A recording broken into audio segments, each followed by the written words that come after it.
And I remember asking the cardiologist, doc, I want to go home. What do I have to do to go home? He said, Jesse, we have to give you a pacemaker, but you're 20 years old.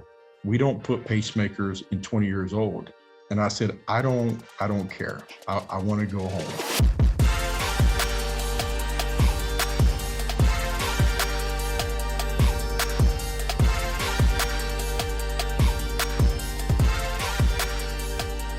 Welcome back to another episode of The Burn. I am Ben Newman, and you know how we do this now. Every week, entrepreneurs, entertainers, celebrities, business owners, athletes, individuals sharing their burn. You know, so many coaches and speakers that do the work that we do, they talk about why and purpose, but they forget to talk about that underlying burn, that fire that ignites why and purpose that then causes us to show up with great discipline, great consistency, to understand what the highest level of our performance looks like. That's what the show is all about, and that's what today's episode is going to hit on a deeper level, emotional level. You know I'm an emotional guy. I don't hold back from sharing my emotion. We're going to make sure that Jessie doesn't either. But I cannot wait to introduce you to my friend, Jessie Ladson. Jessie is the owner of Ladson Construction.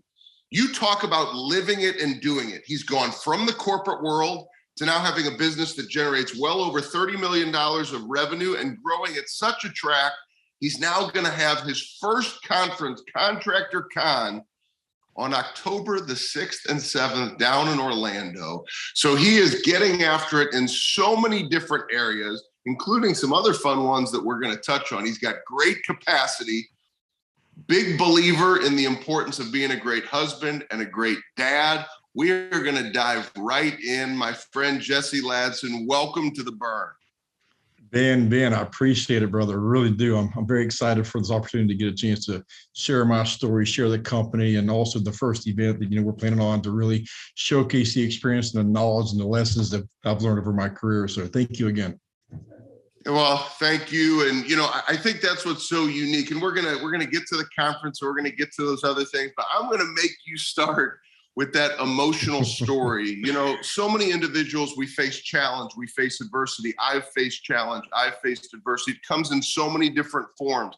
Everybody has faced something. So many are going through something right now. But Jessie, take us back to your 20s. I know this is not easy, but you had a near-death experience. So people face challenge and adversity, but you had a near-death experience, which also resulted in losing some individuals that are so close to you, or it's the same timeline, losing individuals that are very close to you in your life. Take us back to your early 20s and what you experienced, which has helped fuel what you do today. So, I'm a big believer in Christ. I'm a spiritual man. And, to start off, I know and I believe things happen for a reason in life. Our story and our roadmap was already planned. So I believe in that. So I never once, look back and ask why things happened. I don't regret things anymore in life. So, I went through a really tough time. It really started out at the age of 18. My body started to go through some weird things, was shutting down. And, and ultimately at the age of 18, I had lost my older brother and my grandfather. The same day, my grandfather had a heart attack. My older brother was headed to the hospital. His tire blew. He struck a tree head on. And ultimately, we received a phone call within 10 minutes of each other saying that my older brother had passed, and then my grandfather had passed as well. So that was really the turning point for me at a young age, and ultimately what led to depression, heart failure at the age of 20.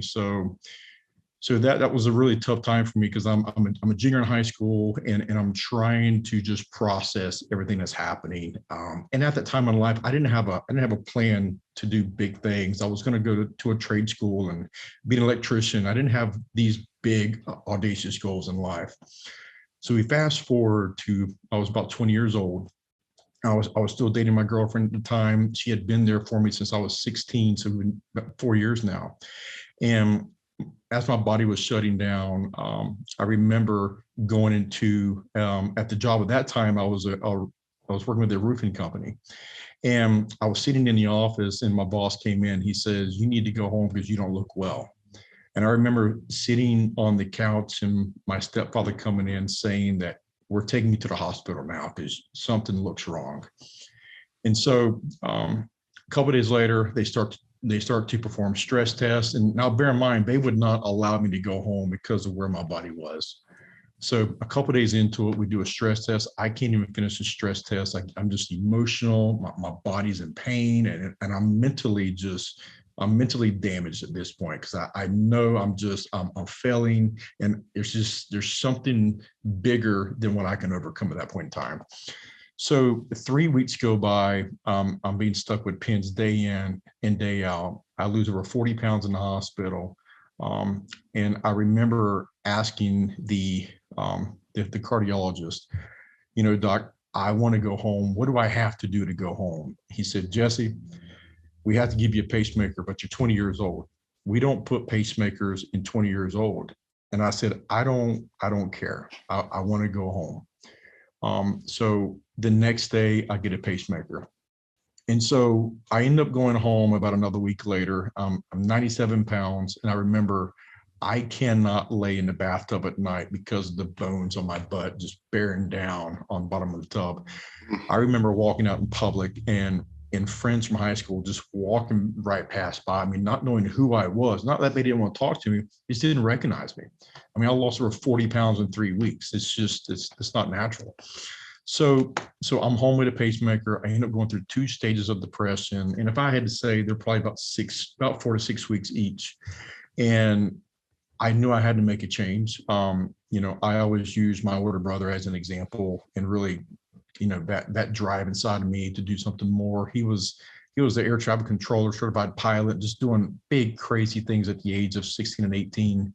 And I knew there was a void that I had to fill for my family.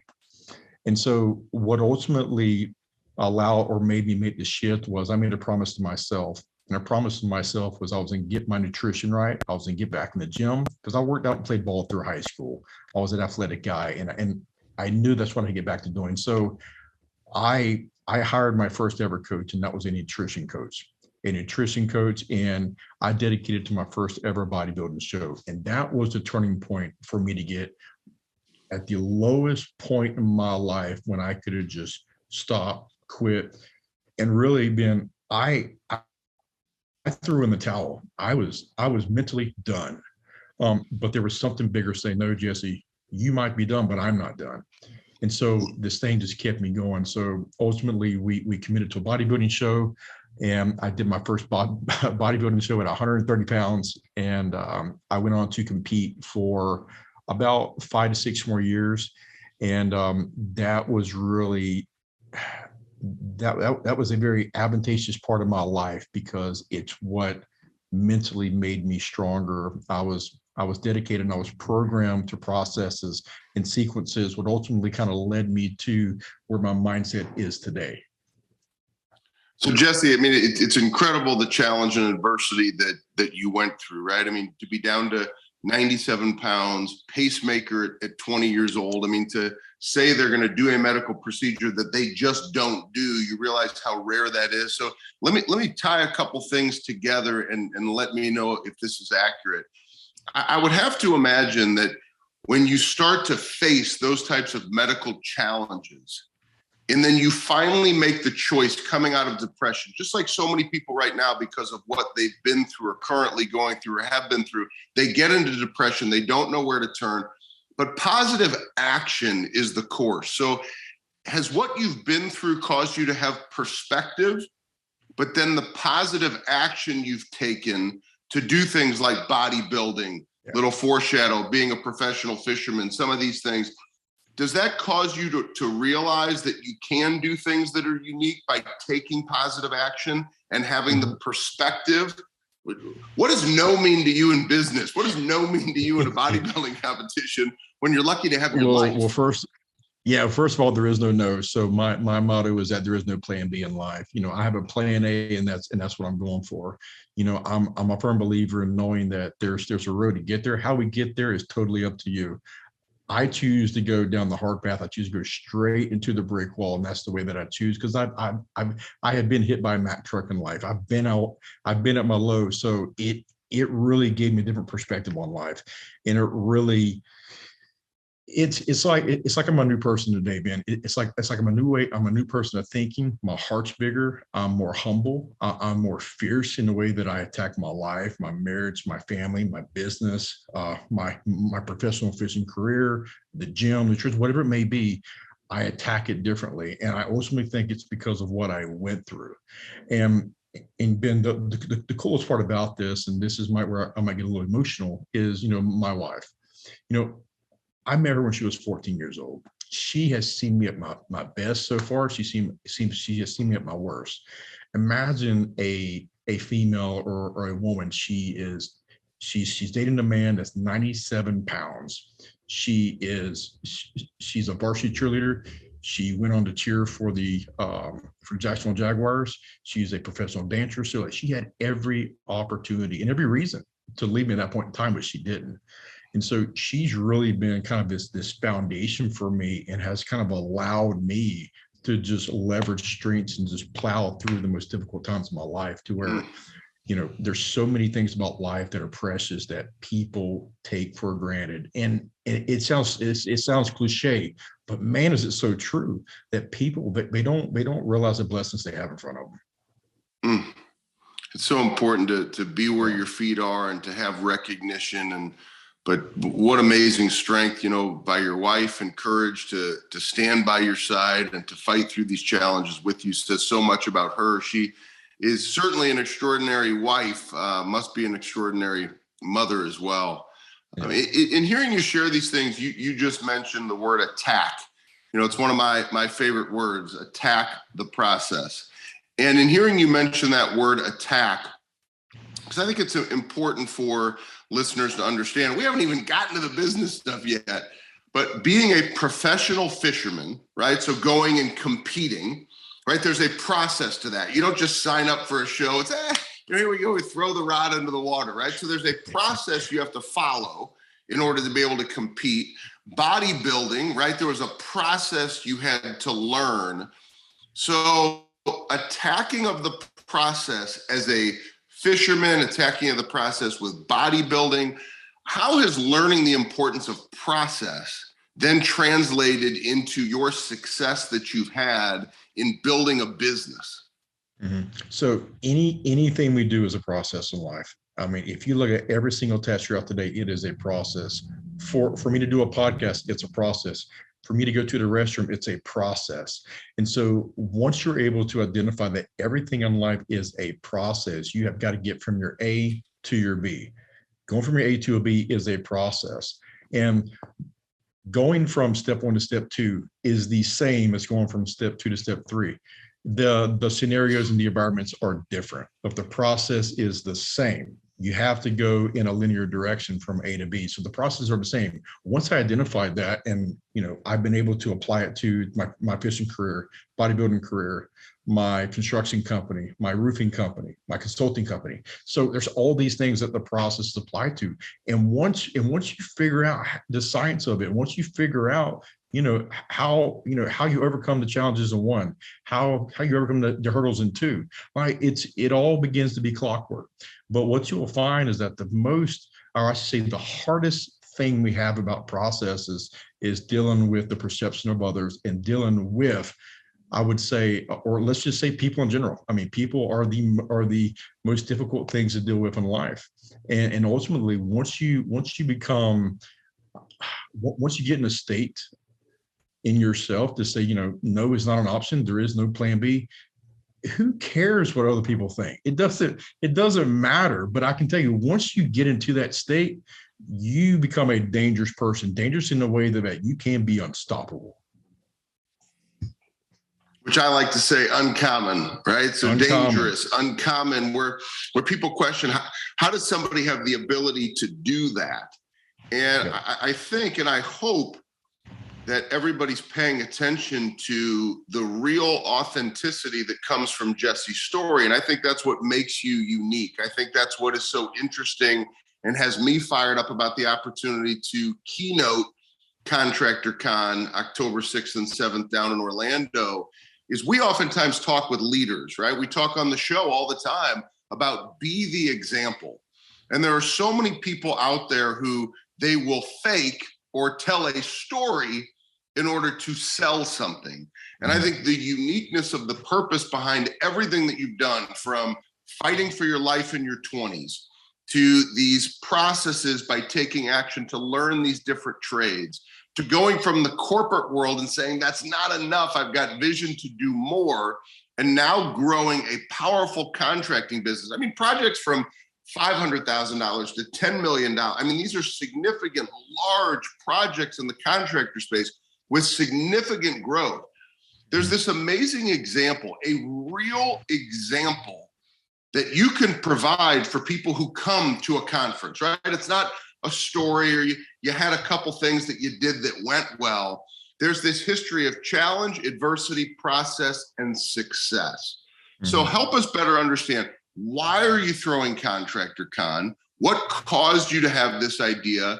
And I know that you have a high belief in coaching, which makes your desire to create a unique experience to coach others to have similar growth is also part of Contractor Con. So I know there's a lot there, but I'm excited to be part of the event. So help us better understand why Contractor Con and how important is it for you to provide this example that others can do it as well?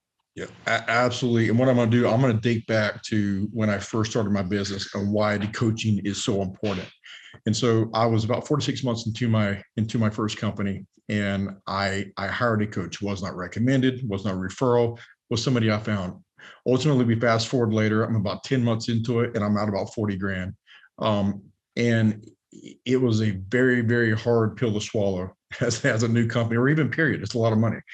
And so I knew I did not want that to happen again. And I started questioning myself, well, how much is this really happening? This guy hasn't done where I wanted to go.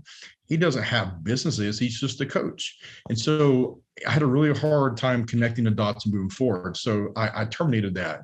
So you fast forward into it. I kind of have a bad taste in my mouth for coaches. A year passes by, and then I meet the coach of mine who I worked with last year, a friend of mine to this day, Michael Burt. And Michael Burt ultimately changed my life, the way I was thinking, sales strategies, becoming a person of interest. And this is ultimately kind of my step into my book that will be coming out in the fall, which kind of talks about the life events of being humble and fierce in the way that I run my life and business based on the life events that I had. But, I was trained and taught to be a person of influence and a person of interest in the construction industry. And so in the era and in the, I would say, magnitude that we're chasing and pursuing work where we want to be, we got a large gap.